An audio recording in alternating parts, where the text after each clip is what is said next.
और ये जनाब एक बार फिर आपको खुशामदीद कहते हैं और अब ख़ुद मुहाफ़िज़ का जो सेशन है वो शुरू हुआ जाता है। और ख़ुद मुहाफ़िज़ वो ऑर्गेनाइजेशन है जो कि ना सिर्फ आपको तहफ़्फ़ुज़ फ़राहम करती है बल्कि आपकी ज़िंदगी में अगर आप कहीं पर लैग करते हैं, यानी आप समझते हैं कि मैं डिफेंसिव नहीं हूँ, मुझे सेल्फ डिफेंस सीखना है, तो वो भी आपको ऑफ़र करते हैं। आप अगर बाइक नहीं चला पाते, इवन दो जो ना सुनने और ना बोलने वाले लोगों को भी सिखाया जा रहा है, लेकिन इनके पास जो ऐसे बच्चों को ट्रेन मेल या फीमेल कर सकते हैं वो आपको भी ट्रेन कर सकते हैं, क्योंकि अब वक्त का तकाजा ये है कि जैसे महंगाई बढ़ती चली जा रही है, ना ही आप रिक्शों के या ना ही आप टैक्सियों के किराए अफोर्ड कर सकते हैं। इवन जो टैक्सी या कार सर्विसेज हैं उनके भी जो किराए हैं वो काफ़ी हाई हो चुके हैं। तो उसमें बेहतर एक ऑप्शन है कि आप बाइक सीख लें। तो वो कैसे सीखेंगे कि आपने जो है वो ख़ुद मुहाफ़िज़ वेलफेयर ऑर्गेनाइजेशन के पेज को लाइक करना है और वहाँ पर जाकर इन्फॉर्मेशन आप गैदर कर सकते हैं नंबर्स के साथ। और आप अगर अपना प्यार, मोहब्बत, इखलाक और खुलूस आप भेजना चाहते हैं तो आप फैसल बैंक के ख़ुद मुहाफ़िज़ वेलफेयर ऑर्गेनाइजेशन के अकाउंट में भेज सकते हैं, जिसका अकाउंट नंबर है 3512787000000022 2274। मैं एक दफ़ा फिर रिपीट कर दूँ, 35127870000022 इस नंबर के थ्रू आपने जो है वो अपना प्यार, मोहब्बत और अपना खुलूस अपने प्यारों तक पहुंचाना है। ईद है और ईद के हवाले से भी आप अपने अतियात भेज सकते हैं। इसी के साथ उमर भाई को खुशामदीद कहेंगे। अस्सलाम वालेकुम। वालेकुम अस्सलाम। कैसे मिजाज है उमर भाई? अल्हम्दुलिल्लाह। अच्छा उमर भाई, एक वाइट कॉलर टर्म लोगों को समझ नहीं आ रही, what is white collar term? काफ़ी लोग सुनते हैं और उसके बाद सुन लिया बस सही हो गया, ठीक है। तो खुद मुहाफ़िज़ के नज़दीक वाइट कॉलर फैमिलीज़ कौन होती हैं? बहुत शुक्रिया ज़ीशान।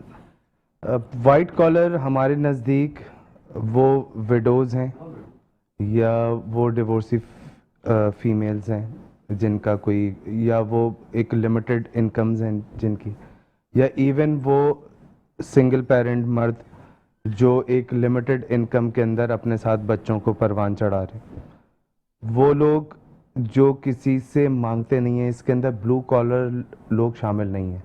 इसका मैं और आसान अल्फाज में कि हमारे यहाँ जो तबका है, फॉर एग्ज़ाम्पल जो घरों में काम करने वाले हैं या इलेक्ट्रिशियंस या इस तरह के जो लोग हैं या गार्ड्स जिनके पास बहुत सारे ऑप्शंस होते हैं मुख्तलिफ़ जगहों पे जाने के, जो ब्लू कॉलर जॉब्स करते हैं, वो इसके अंदर शामिल नहीं होते। इसके अंदर middle class, lower middle class families शामिल हैं जो इस वक्त फाइनेंशियल कंस्ट्रेंट्स की वजह से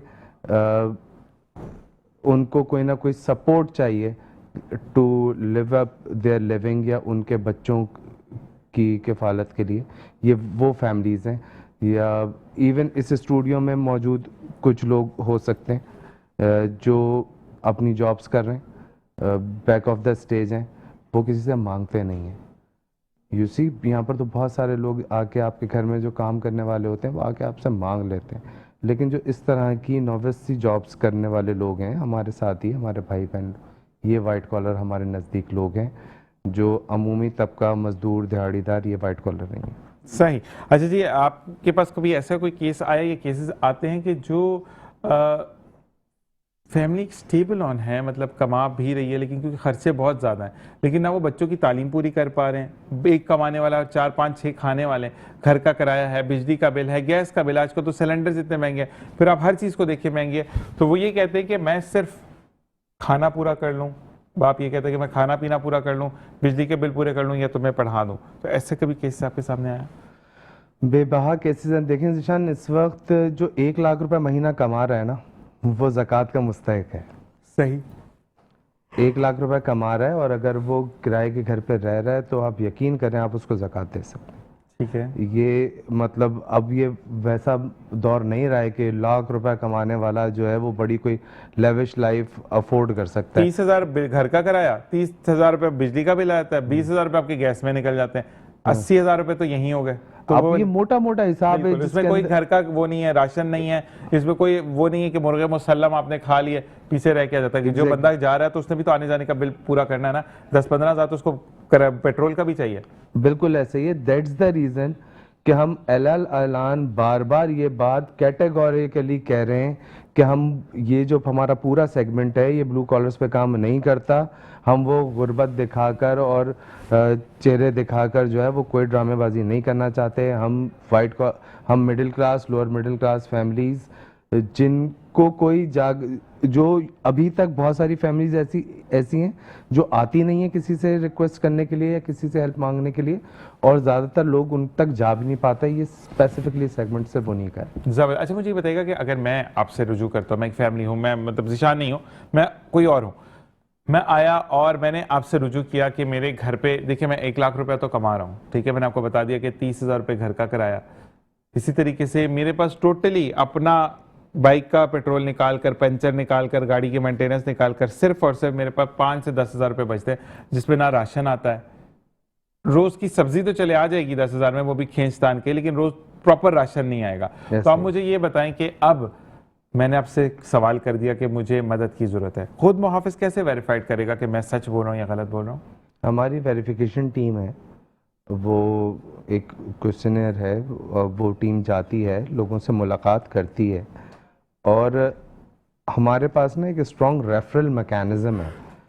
ऐसा नहीं होता है कि बहुत सारे केसेस जो हमारे पास से जिनको जवाब नहीं जा रहे होते या फिल्टर आउट हो जाते हैं, वो हमारे क्योंकि क्राइटेरियाज हमने बीच में फिल्टर्स ऐसे यूज़ किए हैं कि वो ऑटोमेटिकली जो है ना वो एल्गोरिदम उनको आउट कर देता है। ठीक है, तो वो टीम्स आती हैं, वेरीफाई करेंगी आपको, और अगर हम कुछ कर सकेंगे ज़रूर करेंगे। अच्छा, एक वेरिफिकेशन एक इदारे की ऐसी है कि वो आपकी वेरिफिकेशन करनी है, तो मुकीद भाई बैठे हुए हैं, इनसे पूछेंगे मुकीद ये बंदा जो है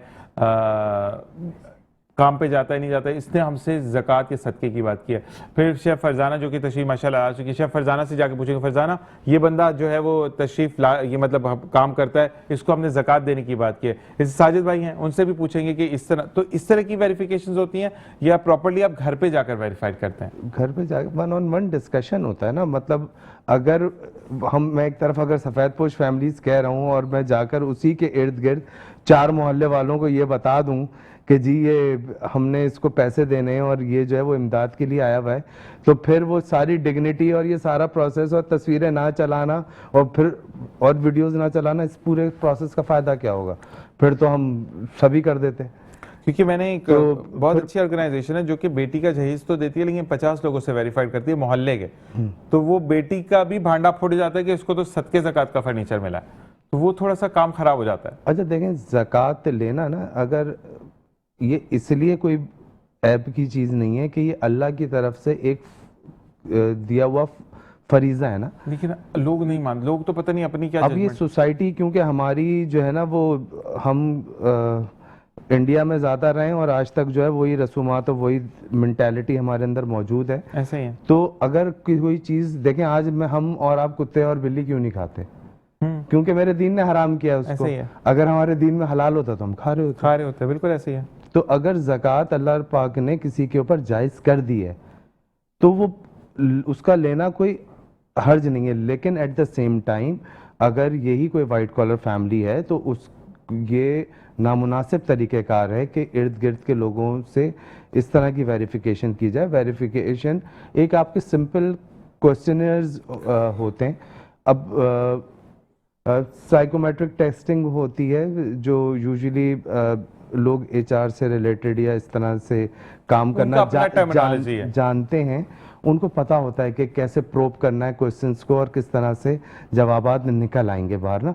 अगर हम ऑर्गेनाइजेशंस में हायरिंग कर रहे होते हैं तो हायरिंग करके आप कैसे लेकर आ रहे होते हैं? आप उस वक्त किसी से मोहल्ले वाले से पूछते हैं जाके कि यार ये कह मेरे पास नौकरी के लिए आया है, तो क्या ये काम करता है था कभी कि नहीं करता था, तुम्हारे हिसाब से इसका क्या एक्सपीरियंस है?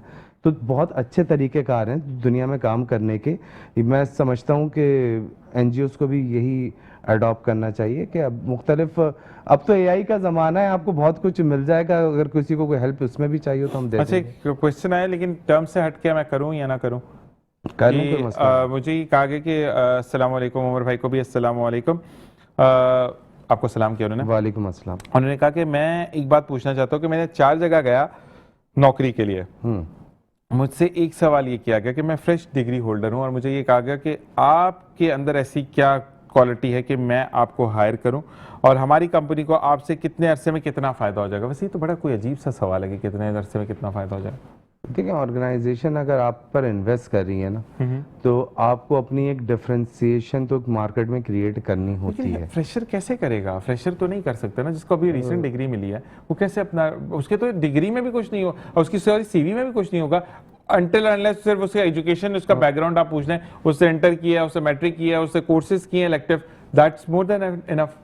फ्रेशर का ना पोटेंशियल गेज होता है, ठीक है। उसकी जो एनर्जी होती है ना, वो गेज होती है कि वो कितना उसके अंदर कैन डू एटीट्यूड है। ठीक है। देखिए, मैंने एक चीज नहीं किया लेकिन मैं कर सकता हूँ, दोनों चीजों में फर्क है। अब आप किसी को रिस्पॉन्ड करें, ये मैंने किया नहीं है तो मैं कैसे करूं? नहीं, लेकिन मैं ऑनेस्टली बताऊंगा कि मैं अकाउंट्स वाला बंदा नहीं हूं। मुझे आप बोलेंगे अकाउंट्स वाला तो मैं बोलूंगा मैं सीख के कर लूंगा, लेकिन मैं पर्सनली नहीं कर सकता कि मैं आपको बोलूं कि मेरी ये एक्सपर्टीज नहीं है। मैं अगर आप बोलते हैं कि मैं कैलकुलेशन ऑफ पेट्रोलियम वो मैं आपको 50 निकाल के दे दूंगा, लेकिन आप मुझे अकाउंट्स के रिलेटेड ये इस तरह वो मुझे नहीं आती। मैं सिंपल बताऊंगा कि उमर भाई मुझे क्लास आकर दे दें, आपने मुझे बता दिया और उसके बाद मैं कर सकता हूं, मुझे प्रॉब्लम नहीं है। लेकिन आप स्पेशली ये मुझे बोलेंगे कि आपके अकाउंट्स के बंदे आप ये काम करके दें, तो वो तो मुझसे नहीं होगा। तो मैं ऑनेस्टली बात बताऊंगा। आपने बताना, मैं बता रहा हूँ कि आपका फ्रेशर का पोटेंशियल गेज होता है कि उसके अंदर कितना अज़म है चीज़ों को करने का। ऐसे ही हमारे यहाँ तो यूजुअली लोग काम भी नहीं करना चाहते हैं ना, मुल्क का एक बड़ा तबका जो है वो काम करना ही नहीं चाहता, वो सिर्फ रातों रात अमीर होना चाहता है। ऐसे ही है। और खाना बाहर से मिल जाता है। तो ये तो एक ये एक और बड़ा प्रॉब्लम है सोसाइटी का कि बड़े और खुसूसन बड़े शहरों का, कि लोगों ने सारी रात जो है वो चाय के होटलों पर बैठ के गुजार के करोड़ों अरबों रुपए के डिस्कशंस करना और सुबह पूरा दिन लेट के सोना है। तो ये एक अलग है। लेकिन जो फ्रेशर्स होते हैं वो जब जा रहे होते हैं इंटरव्यूज़ के लिए, तो एचआर या जो भी फंक्शनल मैनेजर होता है वो उनका पोटेंशियल गेज कर रहा होता है। स्किल तो उनको भी पता होता है बुलाने से पहले कि ये फ्रेशर है, इसको एग्जीक्यूशन नहीं आती। ठीक है जी। आपने जब 100 बच्चों के लिए स्कूल्स के दरवाजे खोले खुद मुहाफिज की तरफ से जब खुल रहे हैं, तो कितनी जिंदगियां बदलेंगी आपके ख्याल से? कल ये वैसे मैं इसका क्रेडिट भी ना आप ही को देता हूँ। आपके तवज्जुद से ये कार खैर जो है वो कल ओपन हो गया, अल्हम्दुलिल्लाह। जज़ाकल्लाह। अल्लाह पाक आपको भी इसका अजर अजीम दे। मैं समझता हूँ ये 100 बच्चे नहीं हैं, ये 100 जिंदगियाँ हैं, ये 100 फैमिलीज़ हैं, ये 100 उम्मीदें हैं, ये वो 100 फैमिलीज़ हैं जिनकी अभी वाइट कॉलर फैमिलीज़ की जिनकी हम अभी बात कर रहे थे। और इसके अंदर ऑब्वियसली मैं यही चाहूँगा कि ये जो इस तरह का एतमाद एक इदारे ने अब हम पे किया है, स्कूल एसोसिएशन वालों ने, तो हम यहाँ पर वही फैमिलीज़ पहुँचाएं, बजाय इसके कि हम सिर्फ नंबर पूरा करके दिखा दें। हम इस तरह की फैमिलीज़, हालांकि हमारा मुझे पता है कि इसके अंदर हमारी और ज़्यादा एनर्जी जो है वो कंज्यूम होगी, लेकिन हम आपसे भी रिक्वेस्ट करते हैं कि अगर आप अपने प्लेटफॉर्म से कोई ऐसे लोग हों जो इस डेफिनेशन पे आते हों, जो हकीकत हमने आपको छोड़ना तो है नहीं ना, ये बता रहे रमजानी उसके बाद भी हम आपको रखेंगे, क्योंकि खुद मुहाफिज is working on the right path, तो हमें उस राइट पाथ का हिस्सा बनना है। क्योंकि मैं यहाँ पर बैठकर ये चीज़ भी क्लियर कर दूं आपको कि अगर हम कहीं पर भी देखते हैं कि खुद मुहाफिज कोई काम नहीं कर रहा तो हम वहाँ पे पॉइंट आउट भी करेंगे। ये नहीं कि जहाँ अच्छी है वहाँ अच्छी, जहाँ बुरी है वहाँ बुरी। अच्छा, मैं एक बात कुछ पूछने वाला ने पूछा कि आप लोग कोलैबोरेशन की बात क्यों करते हैं? जब खुद मुहाफिज इतना अच्छा काम करे तो अपना स्कूल क्यों नहीं खोलता? हम कैपिटल एक्सपेंसेस नहीं करना चाहते। हम चाहते हैं कि ये जो लोगों के, देखें इस वक्त इंफ्रास्ट्रक्चर की ना लोगों को लगता है कमी है, मुझे लगता है कमी नहीं है। पूरे शहर में बेबहा स्कूल्स बने हुए, बेबहा इंस्टीट्यूशंस बने हुए, और उनका जो यूटिलाइजेशन टाइम है वो शायद 20 to 30% टाइम है। बहुत सारी जगहों पे शाम के कोचिंग्स हो सकती हैं, शाम के स्कूल्स हो सकते हैं, आउट ऑफ स्कूल बच्चों को हम एकोमोडेट कर सकते हैं। तो मुझे क्या ज़रूरत है कि मैं लोगों से करोड़ों रुपए लेकर एक ऐसी बिल्डिंग बना दूं कि जिसकी ज़रूरत ना हो। मैं उन पैसों से क्यों नहीं वो पैसे उन ट्रेनिंग्स पे लगा दूं जिससे वो इम्पैक्ट जल्दी क्रिएट हो जाए। तो हम किसी भी इस वक्त किसी भी ऐसे कैपिटल एक्सपेंडिचर के ऊपर नहीं जाना चाहता जिसको मैं समझता हूँ कि यार शायद मुझे देखने में तो अच्छा लगेगा, मेरी ये बहुत बड़ी फजूल बिल्डिंग है। खर्च नहीं करना हाँ, चाहते आप, क्योंकि आपके exactly. पास मौजूद स्कूल जो है वो एक काम कर रहे हैं, तो उसमें इंडोज हो जाएंगे तो बच्चे ज्यादा बेहतर, क्योंकि उनका कैरिकुलम है, उनका सिलेबस है, वो तमाम चीजें उसको देख के चलेंगे। जबरदस्त है जी। अच्छा, कोई ऐसी स्टोरी जिसको आप भी समझते हो कि यस इस बच्चे को मदद मिली और इसकी ज़िंदगी बदल गई, तो मैं ज़रूर सुनना चाहूँगा, कोई है ऐसी? बहुत रिसेंटली अभी, बल्कि मैं आपको वीडियो भी दिखाता हूँ, एक स्टूडेंट की वीडियो आई है मालदीव से, उसने हमें वीडियो भेजी है। मदरसे का स्टूडेंट है, कारी है, 4 साल तक पाकिस्तान में हुस्न किरत का कंपटीशन जीतता रहा, और इस वक्त वो मालदीव्स में आप समझें कि जिस काम के लिए गया हुआ है वो माशाल्लाह कोई 4-5 लाख रुपए का उसका कोई एक छोटा सा प्रोजेक्ट है जो वो करने गया हुआ है।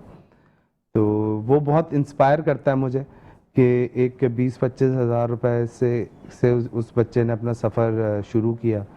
आज वो एवरेज पे 1-1.5 लाख रुपए कमाता है, और इस वक्त वो रमज़ानों में कॉन्ट्रैक्ट लेके मुल्क से बाहर गया हुआ है, और वहाँ से वो कमा कर आएगा या अपना जो भी ठीक है उसका।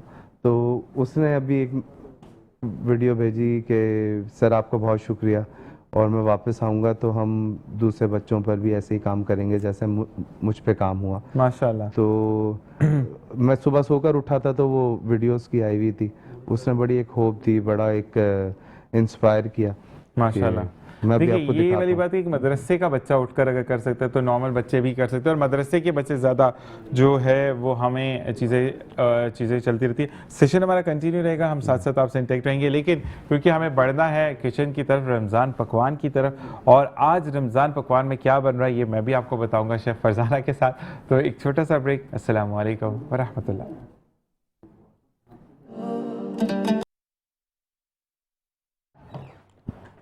और भाई जनाब एक बार फिर आपको खुशामदीद कहते हैं। आप देख रहे हैं रमज़ान करीम, और आज का जो सेशन है वो मैं करूंगा, क्योंकि बीना शायद उनकी बेटी आज एतकाफ़ बैठ रही हैं, तो अल्लाह तबारक व तआला उनके एतकाफ़ को कबूल करे और सबको मुबारक जो कि एतकाफ़ बैठे हैं। और रमज़ान पकवान में शेफ़ फरजाना के साथ आज मैं हूँ। अस्सलाम वालेकुम रहमतुल्लाह। कैसी हैं आप? ठीक ठाक। शेफ़ फरजाना, आपकी तमाम रेसिपीज़ वहाँ बैठे बैठे भी मुझे याद होती चली जाती हैं कि आप बहुत ईजी वे में बताती हैं। तो क्या बना रहे हैं आज, बताइएगा। आज हम बना रहे हैं बारबेक्यू कीमा। ज़बरदस्त। और बारबेक्यू कीमा जो है वो हम बना रहे हैं फमजा फार्म्स के मीट से। ये देखें, ये बड़ा ज़बरदस्त इनका मीट है, और इसमें आपको एक तो जिपलॉक बैग में मिलेगा, दूसरे के हलाल तरीके से जो है वो ये ज़िबा हुए हुए होते हैं। आपको नहीं पता होता, आप मार्केट से ले रहे होते हैं, अक्सर हमने देखा है कि बिल्कुल ऐसे ही है, उसमें जो है खून जो है, ब्लड जो है वो पूरी तरह ड्रेन नहीं हुआ, और झटके पे भी कटा हुआ होता है तो वो भी प्रॉब्लम हो जाती है। तो हलाल तरीके से ही करते हैं। बिल्कुल। इनका मीट जो है वो बहुत ज़बरदस्त है, चाहे वो चिकन हो, चाहे वो मटन हो, चाहे वो बीफ हो। इसमें आपको मिन्स भी मिलेगा, यानी कीमा भी चिकन का भी मिलेगा, यानी जो आपको चाहिए, कढ़ाई कट चाहिए, बोटी कट चाहिए, हर तरह का मीट आपको मिलेगा। ज़बरदस्त। और इनकी वेबसाइट पे जाके आप ऑर्डर कर सकते हैं। तो आज हम इन्हीं के जो बीफ मिन्स है उससे हम बनाएंगे बारबेक्यू कीमा, और साथ साथ हमारे मौजूद हैं ग्रिन, जिनके लच्छा पराठे से हमने बनाया था लच्छा पराठा बर्गर, और साथ साथ हाँ भाई जी, साथ साथ जो है वो आप ज़रा से आप एक्सक्लूड कीजिए, हम देखते हैं चीज़ों को। तो मैं बताऊं कि लच्छा पराठा ग्रीन्स का है, जिनके डिफरेंट फ्लेवर्स मौजूद हैं, यानी आपके पास मौजूद है लच्छा पराठा, साथ कीमे वाला पराठा, प्लेन पराठा, और उस दिन शेफ़ फरजाना ने यानी कुछ दिन पहले जो कि हमने लच्छा पराठा बर्गर बनाया था, वो भी बड़ा ज़बरदस्त था। उसकी पैटी जो थी वो ऑसम थी, यानी आप अगर बर्गर के साथ पैटी भी खाती है, बर्गर इलादा का पैटी इलादा खाएं, पराठा इलादा खाएं, तो अप टू यू जी। हम आ चुके हैं वापस जी। तो ग्रिन हमारे साथ मौजूद है, और इनके ताफ्तान, शीरमाल, इसके अलावा इनकी गार्लिक नान भी है। लेकिन हम जो आज कीमा अपना सर्व करेंगे वो हम सर्व करेंगे ग्रिन के ज़बरदस्त से ताफ्तान से। ठीक है, आपने कुछ नहीं करना है, रेडी टू ईट है, आपने निकालना है और इसको गर्म करना है और सर्व कर देना है। जबरदस्त। तो जिंदगी अच्छा, ये हम बड़ी इसी पे आसान करेंगे, होगी। पैन में करेंगे, फ्राइंग हमें पैन। माइक्रोवेव की जरूरत? माइक्रोवेव में भी कर सकते हैं, फ्राइंग पैन में भी कर सकते हैं, जबरदस्त। जिसमें आपका दिल चाहे। अच्छा, मुझे कल आपकी एक चीज अच्छी लगी, जो आपने मिनी पिज्जाज बनाए थे, जी, जी। जो हमारे पिज्जा आर्स वालों के पिज्जा आर के थे, थे। तो वो भी आपने फ्राई पैन में, यानी जिनके पास इलेक्ट्रिक, बड़ी बात नहीं है कि आपको माइक्रोवेव लाइट होना बहुत जरूरी है, बिल्कुल। नहीं है तो आप आराम से स्टोव पे भी आप उसको बना सकते हैं। अगर गैस नहीं नहीं है तो आप माइक्रो उसमें कर ले, माइक्रो में, और अगर लाइट नहीं है तो आप गैस पे बिल्कुल कर ले। ऐसा ही। दोनों ऑप्शंस है आपके पास। अच्छा, आ जाते हैं रेसिपी की तरफ। यहाँ मेरे पास आधा किलो कीमा है, बारीक कीमा है फमजा फार्म्स का। और इसमें मैंने क्या किया था, मैंने इसमें कचरी पाउडर मिला के रख दिया था पहले से। आपने जैसे होता है आप घर पे हैं तो आप एक साथ ही सारी चीज़ें मिलाएंगे, क्योंकि मुझे यहाँ आना था तो मैंने 1 घंटा पहले जो है इसमें कचरी पाउडर ऐड कर दिया था। और अगर कचरी पाउडर नहीं है तो कच्चा पपीता 1 टेबलस्पून आप इसमें ऐड कर दें, अच्छी तरह मिक्स कर लें, ठीक है। अब हम इसमें ऐड करेंगे नमक। नमक इसमें जाएगा 1 टीस्पून। साथ साथ हम इसमें ऐड करेंगे कुटी हुई लाल मिर्च, अपने टेस्ट के हिसाब से आप ऐड कर सकते हैं। वैसे आप कितना ऐड करेंगे ये भी बता दीजिए, क्योंकि आपकी रेसिपी। मैं इसमें ऐड कर रही हूँ 1.5 टीस्पून। ठीक है, ठीक है। और मेरे पास ये है तंदूरी मसाला 1.5 टेबल स्पून, ये हम इसमें ऐड कर देंगे। साथ साथ मेरे पास है यहाँ जिंजर गार्लिक पेस्ट, ये इसमें चला जाएगा। जबरदस्त। इसके साथ साथ यहाँ मेरे पास कुछ साबित मसाले हैं, जिसमें 2 बड़ी इलायची है, 1 दालचीनी है, लौंग है, 3 से 4 लौंग हैं और 8 से 10 काली मिर्चें, ये हम इसमें ऐड कर देंगे। साथ साथ मेरे पास फ्राइड अनियन है, ये हम इसमें ऐड कर देंगे। और मेरे पास 1/2 कप जो है वो दही है, इसको आपने अच्छा सा फेंटना है और फेंटने के बाद आप इसमें मिक्स कर दें। जबरदस्त। आपकी और- रेसिपी की एक और अच्छी बात, आप उर्दू में बोलती हैं, ताकि जो लोग देखने वाले हैं वो समझ जाए। हमारे पे पिंच ऑफ बिल्कुल। सॉल्ट, अब बेचारे परेशान हो जाते हैं, जो हमारे रूरल इलाकों में देखा जा रहा होता है, बिल्कुल। तो वो भी इजीली आपकी तमाम रेसिपीज को बना सकते हैं। इसीलिए मैं खालिस उर्दू में बात करती हूँ। प्राउड ताकि टू बी सबको समझ पाकिस्तानी, में आए, हम बिल्कुल। पाकिस्तानी अल्हम्दुलिल्लाह। सबको समझ में आ जाए। और कोशिश यही होती है कि रेसिपीज भी ऐसी हों जो हर घर में बन सके आराम जबरदस्त। से, और टाइम सेविंग रेसिपी हो। और दूसरी चीज़ ये कि घर के ही किचन से मौजूद चीज़ों से शेफ फरजाना चीज़ों को बनाती हैं, बिल्कुल। हालांकि इनके जो मुश्किल नाम है वो हमें याद भी नहीं होते, तो ये अच्छा, ठीक है। इसमें मैं गरम मसाला भी थोड़ा सा ऐड करूंगी, ठीक है। 1/2 टीस्पून। और मैं ग्लव्स निकाल लेती हूँ। ठीक है। और जब भी आप किचन में जाएं तो मैं हमेशा कहती हूँ कि हाइजीन का ख्याल रखें, हाथ अच्छी तरह से धो लें। अगर नेल पेंट लगा हुआ है या नेल्स बढ़े हुए हैं तो आपने क्या करना है, ग्लव्स पहन लेने। जबरदस्त। और ग्लव्स पहनने के बाद आपने अच्छी तरह इसको मिक्स करना है। अच्छा, ये हमारे पास टोमेटो, 1 बड़ा टमाटर था, उसको मैंने पीस लिया था ब्लेंडर में डाल के, उसका भी ये पेस्ट भी बना हम लिया? इसमें ऐड करेंगे। जी, उसका भी हमने पेस्ट बना लिया था। और ये तमाम चीज़ें जो हैं ये आपने कीमे में अच्छी सी मिक्स करनी है। जबरदस्त। और उसके बाद आपने इसको कवर करके फ्रिज में रख देना है तकरीबन 2 घंटे के लिए। हो गया। 2 घंटे बाद फिर आपने इसको निकालना है। यहाँ पे क्योंकि टाइम थोड़ा कम होता है तो मैं यहाँ डायरेक्ट इसकी कुकिंग स्टार्ट कर दूंगी, लेकिन मिक्सिंग आपने अच्छी करनी है इसकी। अच्छा शेफ फरजाना, मुझे ये बताइएगा कि जी। इसके अलावा जो आपने स्पाइसेस सारे डाल दिए, जी। अब इसके और मजीद स्पाइसेस तो हम ऐड नहीं करेंगे ना? नहीं, और नहीं, सिर्फ लास्ट में इसमें कसूरी मेथी जाएगी, ठीक है। बस। अच्छा, कसूरी मेथी एनहांस करने के लिए होती है या वो अपना फ्लेवर देती है, क्या होता है? कसूरी मेथी का एक अपना फ्लेवर भी होता है ठीक है। और एक खुशबू भी बहुत अच्छी होती है कसूरी मेथी की। अच्छा, मुझे काफ़ी ये हेल्दी भी लग रहा है। अगर कोई जैसे नहीं बिल्कुल स्पाइस खा सकते हैं, तो क्या वो रेड चिली को स्किप करके ब्लैक या वाइट पेपर यूज़ कर सकते हैं? ब्लैक पेपर ऐड कर सकते हैं आप। और हमने जो इसमें तंदूरी मसाला डाला है उससे कलर आ जाएगा आपका। ठीक है। हाँ, क्योंकि तंदूरी मसाला इतना स्पाइसी नहीं होता, ठीक है, तो उसमें फ्लेवर्स होते हैं, तो वो आप ऐड कर दें और आप ब्लैक पेपर पाउडर ऐड कर दें। ठीक हो गया। तो ये चीज़, और ये चिकन में भी ऐसे ही बनेगा?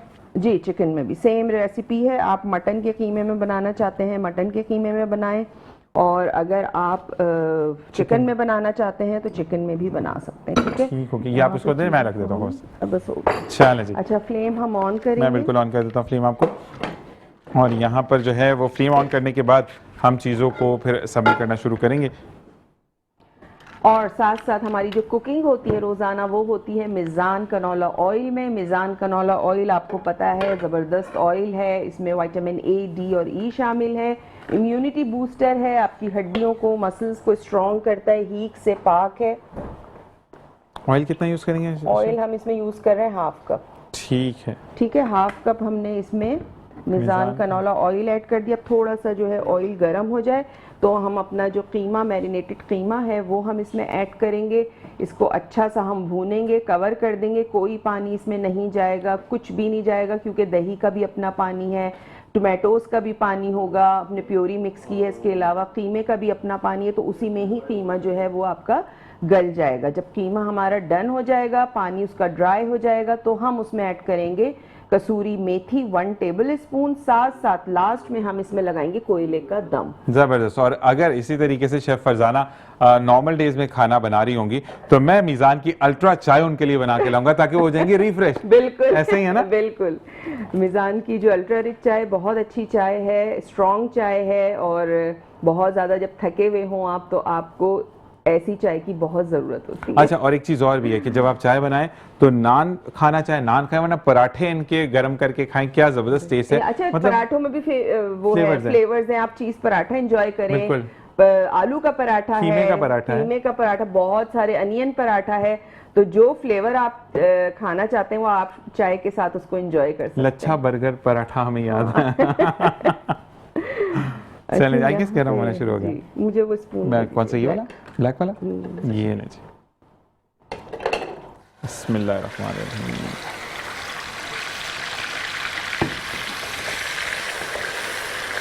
ऑयल में डाल के आपने इसको पहले भूनना है।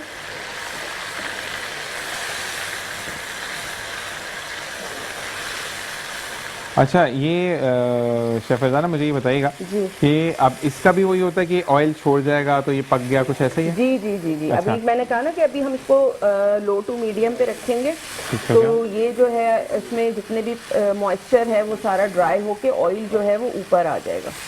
और ये वैसे भी गोश्त बनाए तो थोड़ा टाइम लगता है, लेकिन कीमा जल्दी बन जाता है। कीमा तो बहुत जल्दी, और आपने देखा इसमें वो मैंने लगाया था कच्ची पाउडर, तो वैसे ही ये गल चुका होगा। बिल्कुल जी। यहाँ पर जो है ब्रेक का कहा जा रहा है, हम छोटे से ब्रेक पर जाएंगे और वापस आके देखेंगे कि हमारा कीमा कितना डन हो चुका है, यानी डन होगा। और आपके सामने ही हम जो नान है, ताफ्तान है, उनको भी रखेंगे। एक छोटा सा ब्रेक। अस्सलाम वालेकुम व रहमतुल्लाह।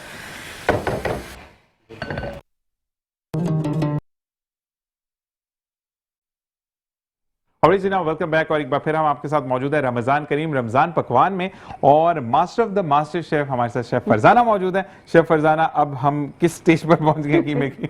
बस हमारा जो कीमा है वो तैयारी पे है। जबरदस्त। ठीक है, तो वाकई में टाइम नहीं लगा इसको। हाँ नहीं, और ये देखें बिल्कुल कैसा ये बहुत मेल्ट हो गया, सूदिंग सी, और वो कहते हैं टेम्पटिंग सी खुशबू आ रही है इसमें से, जो कि रमज़ान करीम है, हम बड़ा बर्दाश्त करेंगे। अच्छा, आप देखें घर के जो खाने होते हैं उनमें कितनी बरकत होती है। अब ये आधा किलो कीमा था और इसमें आराम से तकरीबन 4 लोग तो खा लेंगे। 4 से 5 आराम से खा लेंगे। 4 से 5 आराम से इसमें खा लेंगे। तो अगर यही आप बाहर जाके ऑर्डर करते हैं, एक प्लेट जो हमारे बड़े मशहूर फ्राई कबाब जहाँ मिलते हैं, ठीक है, तो वो एक प्लेट जो है वो कितनी एक्सपेंसिव होती है। मैं तो खैर काफी टाइम से गई नहीं तो मुझे पता भी नहीं कि कितनी होगी, लेकिन हो गई होगी एक्सपेंसिव। शेफ फरजाना, अब हम डन करके सारे पार्टी पे जाएंगे। वो स्कूल में होती थी ना ईद मिलन पार्टी, तो हम अब रमजान ट्रांसमिशन के बाद जाएंगे ईद मिलन पार्टी पे। मैं इसको मूव कर देता हूँ, मसला नहीं हटाना नहीं है, ठीक है। इसको थोड़ा बस टर्न कर दें ऐसे। हाँ, आज मैंने चिमटा पकड़ा। अच्छा, अब इस स्टेज पे क्योंकि अब हमारा जो पानी है वो ड्राई होने वाला है और आपने देखा ऑयल भी ऊपर आ रहा है, ठीक है। तो हम क्या इसमें ऐड करेंगे, जो कसूरी मेथी उसको आपने थोड़ा सा हाथ से मसल के डालना है। अच्छा, इससे क्या मतलब एक साथ पूरी मिल जाए या क्या इसका? हाँ, तो इसकी खुशबू रिलीज होती है। नहीं, ये जो आप ऐसे करते हैं इससे। हाँ, खुशबू रिलीज होती है रगड़ने से ना। तो ये इसमें चला गया, और बस अब हम इसमें क्या करेंगे, कोयला रखेंगे और कोयले का दम देंगे। उसके बाद हमारी जो ताफ्तान है ग्रीन की, वो भी यहाँ पे गरम हो चुकी है, तो दूसरी मैं गरम करने रखूँगी। इसकी हम स्लो फ्लेम कर देते हैं और हमारा जो कोयला है वो हम इस पे रख देंगे। वो भी चटकना शुरू हो गया कि मैं रेडी हूँ।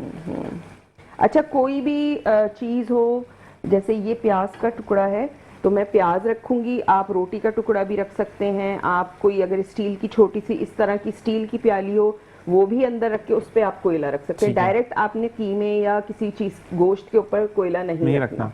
ठीक है, यहाँ मैं ये रखूंगी और इसके ऊपर जो है आप रखिए कोयला, ये हटा दें और इसको हमने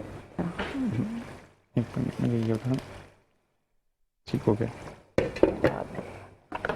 बस चूल्हा बंद कर रही हूँ मैं ताकि इसका जो धुआं है, अरोमा है, वो सारे कीमे में अच्छी तरह से रच बस जाए।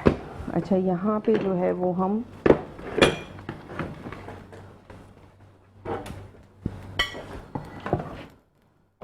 हमारी जो ताफ्तान है वो भी हो गई है, दूसरी वाली भी हम सेक लेते हैं एक और। थोड़ा सा हम इसमें ऑयल लगा देंगे या नहीं? ज़रूरत नहीं है वैसे, अगर नॉन स्टिक पैन है वैसे नॉन तो। स्टिक है तो इतनी ज़्यादा ज़रूरत नहीं है, लेकिन अगर आपका वैसा पैन है एल्युमिनियम का है तो फिर आप उस पे जो है वो कर सकते हैं। ठीक है। अच्छा, ये हमने जिसका भी चूल्हा बंद कर दिया ना कीमे का? जी, चूल्हा बंद कर दिया। अब आपने इसके पीसेस करने हैं 4।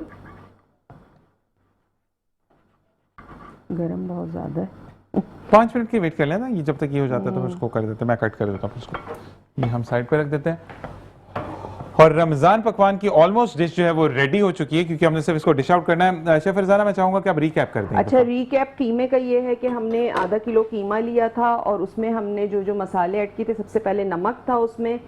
आधा किलो कीमे में मैंने 1 टीस्पून लेवल करके, यानी भर के स्पून नहीं डाला था, लेवल करके डाला था। 1 टीस्पून नमक था, कुटी हुई लाल मिर्च थी 1.5 टीस्पून यानी 1.5 टीस्पून। इसके अलावा गरम मसाला था 1/2 टीस्पून।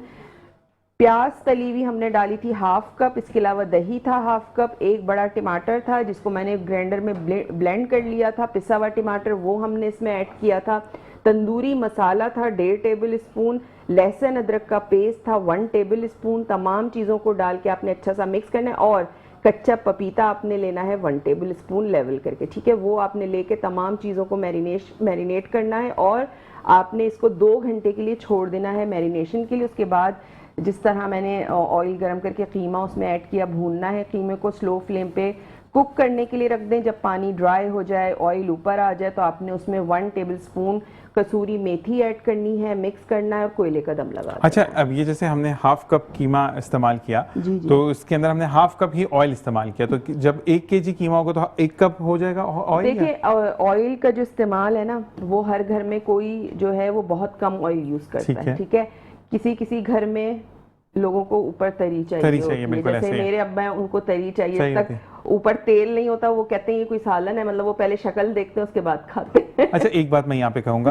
कि अब्बू भी बहुत ज्यादा नाज करते हैं अपनी बेटियों पर, जो रहमतें होती है ना, बाकी तो उन बेचारों का नहीं चलता है काम, लेकिन ये कि रहमतों पे बहुत, और बाप का फखर बेटी होती है, जो कि यहाँ पे शेफ फरजाना मौजूद है। अच्छा शेफ फरजाना, अब ये कितनी देर का स्मोक हमें इसको देना है? हो गया, हम इसको डिश आउट करेंगे। ठीक है, तो हम जब तक उमर भाई पे सवाल करें या अभी पहले डिश आउट? अच्छा ओके, हम पहले डिश आउट करते हैं, फिर उसके बाद करते हैं। ये निकाल लें, मैं इसको निकाल लेता हूँ, ये यहाँ पर दीजिए। मैं इसमें डाल देता हूँ, बिल्कुल एक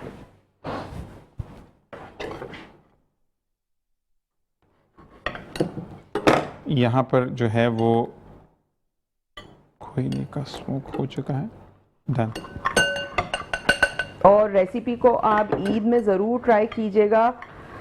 ईद आने वाली है तो ईद में रेसिपीज सिखाने का ये वाली मकसद ये है कि ईद वाले दिन आप रेसिपीज ज़रूर ट्राई करें। ये बिल्कुल, और ये वो रेसिपीज हैं कि जो इजी टू कुक है, यानी आप अगर इसको, अच्छा शेफ फरजाना, जैसे फर्ज करें कि कोई घर में दावत है तो इसको एक दिन पहले भी आप मैरिनेट करके रख सकते हैं, या आपको 2 घंटे बाद पक्का बनाना ही बनाना है? नहीं नहीं नहीं नहीं, आप तो जितना अगर ओवरनाइट भी मैरिनेट करके रखेंगे तो और ज्यादा टेस्टी बनेगा। तो उसके अंदर पे कचरी पाउडर या वो तो नहीं डालना पड़ेगा? नहीं नहीं, सब डालना है। हाँ, और ज्यादा मजे का फ्लेवर हो जाएगा। ठीक है, तो वो आप रख सकते हैं। अच्छा, ये रेसिपीज जो है ये इसीलिए तो मजे की होती हैं कि इसमें जो है वो झटपट बन जाती हैं। ठीक है, ठीक हो गया, बस बंद कर दें। बंद कर दें, डन। पहले मैं निकाल लूं, बिल्कुल इसमें निकाल लें आप इजीली। ओके जी, यहाँ पर रेसिपी डिश आउट हो रही है और साथ साथ अब जो है ये, अच्छा ये वो टाइम होता है, देखिए यहाँ पर हम अल्लाह तबारक ताला की अगर रहमतों और नेमतों की बात करें तो हमारे सामने नेमत मौजूद है अल्लाह तबारक ताला की, लेकिन हम क्योंकि इसको ट्राई नहीं करें क्योंकि हमने रोज़ा रखा है, तो ये अल्लाह ताला को ये अदा जो अपने बंदों की हैं वो बहुत पसंद है कि अल्लाह ताला ये कहता है कि मैंने हर चीज़ उसको वाफिर मकदार में दी। माशाल्लाह ये एक अच्छा खासा भी बच गया, अगर हम वो वाली चीज़ के अच्छा खासा बन गया, लेकिन फिर भी हम इसको ट्राई नहीं करेंगे क्योंकि रोज़े का एहतराम है और अल्लाह तबारक व तआला इसी तरीके से हमें रोज़ों के बाद भी नमाज़ पढ़ने की और अल्लाह के तमाम अहकामात को मानने की तौफीक अता फरमाए। आमीन सुम आमीन। इसी के साथ यहाँ पर ये कंप्लीट हो गया जी, हम इसके साथ इसको भी रख देंगे ताकि ये क्लियर रहे। और यहाँ पर नान या ताफ्तान जो भी ये भी डन हो चुका है, तो हम अब towards to end of the program है और हम यहाँ पे ये कहेंगे कि ज़बरदस्त गार्निशिंग भी हो गई है जी। और ये किस की मीट के साथ हमने बनाया जी, किस मीट के साथ हमने? बीफ के साथ। बीफ के मीट के साथ हमने ये बनाया है। और आप इसके साथ, मुझे अभी लेमन मैंने निकाल के ये रहा, लेमन भी इसके साथ आप गार्निश कर सकते हैं और गार्निशिंग में रख सकते हैं। तो हम ये जिन्होंने हमें कीमा भिजवाया उनका नाम जानना चाह रहे हैं। फमजा फार्म, फमजा फार्म्स का भी बहुत बहुत शुक्रिया। इसी के साथ मिजान कुक कैनोला ऑयल और अल्ट्रा रिच चाय का बहुत बहुत शुक्रिया। ग्रीन चीज पराठा, गार्लिक नान और आज हमने बनाए हैं ताफ्तान। इनका भी बहुत बहुत शुक्रिया। शेफ फरजाना आपका बहुत बहुत शुक्रिया कि आपने जबरदस्ती रेसिपी बनाई। मेरी रसमलाई रह गई है, वो आप मुझे डेट बता देंगे। वो कल इंशाल्लाह, कल बना रहे हैं जबरदस्ती रसमलाई हम बनाएंगे। और इसी के साथ हम अब जाते हैं उमर भाई की तरफ। उमर भाई क्या कहेंगे आप इस कीमे के बारे में? शेफ फरजाना जो है ना वो रोज़ाना आकर हमारा इम्तिहान बढ़ा देती हैं। ऐसे ही है। ये जो खुशबू इस वक्त स्टूडियो के अंदर मौजूद है, मतलब आपको वहां तक आ रही, सोचे यहाँ पर कैसा होगा जबरदस्त माहौल। इससे जो है ना वो मजीद जो है वो आप समझ रहे हैं, रोज़े के अंदर जो है वो सब्र का मादा मजीद बढ़ाना पड़ता है क्योंकि भूख जो है वो अंदर तक महसूस होने बिल्कुल ऐसा। अच्छा जी, कोई व्हाइट कॉलर फैमिली या कोई डोनर आपसे रब्ता करना चाहे तो कैसे रब्ता करे? हमारे ऑफिशियल नंबर्स हैं 0319-644-2349। मैं रिपीट कर देता हूँ 0319-644-2349। आप उस पर अपनी क्यूरी भेज दें। प्लीज़ अपना मसला एक दफ़ा में लिख के भेज दिया करें। आप इसके ऊपर आप सलाम करेंगे, फिर आप उस सलाम का जवाब का इंतज़ार करेंगे, फिर कोई दूसरी चीज़। तो बेस्ट वे ऑफ कम्युनिकेशन ये होता है कि आप एक दफ़ा में अपनी बात को या तो वॉइस नोट के थ्रू, कंसाइज वॉइस नोट, या अपनी बात लिखकर अगर आप भेजना चाहते हैं तो आप भेज दें ताकि टीम आपको उसी तरह से रिप्लाई बैक कर दे। ज़रूर। और लास्ट सवाल है क्योंकि फिर हम ब्रेक की तरफ जाएंगे। ये बताइएगा उमर भाई कि अगर कोई टैलेंटेड बच्चा किसी भी फाइनेंशियल क्राइसिस की वजह से रुक जाता है तो उनके लिए आपका क्या मैसेज होगा? अल्हम्दुलिल्लाह इस वक्त एक बहुत अच्छी अपॉर्चुनिटी आई है। ये 100 बच्चों का बैच है जो हम जिसको हम एग्जीक्यूट करने जा रहे हैं। हमें कल ही जो है वो स्कूल एसोसिएशन ने 100 स्पॉन्सरशिप्स दी हैं। आप प्लीज़ उसके अंदर ज़रूर अप्लाई करें। ये टॉप नॉच स्कूल्स हैं, ये बहुत महंगे स्कूल्स हैं जो और पूरे कराची में फैले हुए स्कूल्स हैं। तो आप अपने इलाके, जिस इलाके में आप मौजूद होते हैं, उस इलाके का और अपनी जो क्लास है, अपनी डिटेल्स हमें भेज दें जो नंबर मैंने आपको बताया है, और इंशाल्लाह हम आपको ज़रूर रब्ता करेंगे। कम से कम इस वक्त आपकी पढ़ाई फाइनेंशियल मसले की वजह से नहीं रुक सकेगी इंशाल्लाह। और साथ साथ जो 100 बच्चों का फरजाना जो कहा गया है कि कल खुद मुहाफिज जो है वो 100 बच्चों को तालीम के मैदान में लेकर जाकर खड़ा कर देगा और ये कहेगा कि अब तुम हो कल के मेहमान। तो इस तरीके से आपने भी जो है वो साथ देना है। जो लोग हमें देख रहे हैं, मुखैर हजरात देख रहे हैं, आपसे भी गुजारिश है कि खुद मुहाफिज के बैंक अकाउंट 35315274787000002234 पर आपने जो है वो अतियात भेजने हैं और मोहब्बत प्यार से बात करनी है। जी यहाँ पर हमें ब्रेक का कहा जा रहा है, हम ब्रेक की तरफ जाएंगे और फिर आप सेगमेंट देख सकेंगे इल्म और आगाही। ब्रेक आज फरजाना लेंगी, कैसे करेंगे ब्रेक पे हम जा रहे हैं? जी टाइम हो गया एक छोटे से ब्रेक का। आपने कहीं नहीं जाना है, हमारे साथ रहना है। देखते रहिए रमजान अल करीम। डन हो गया।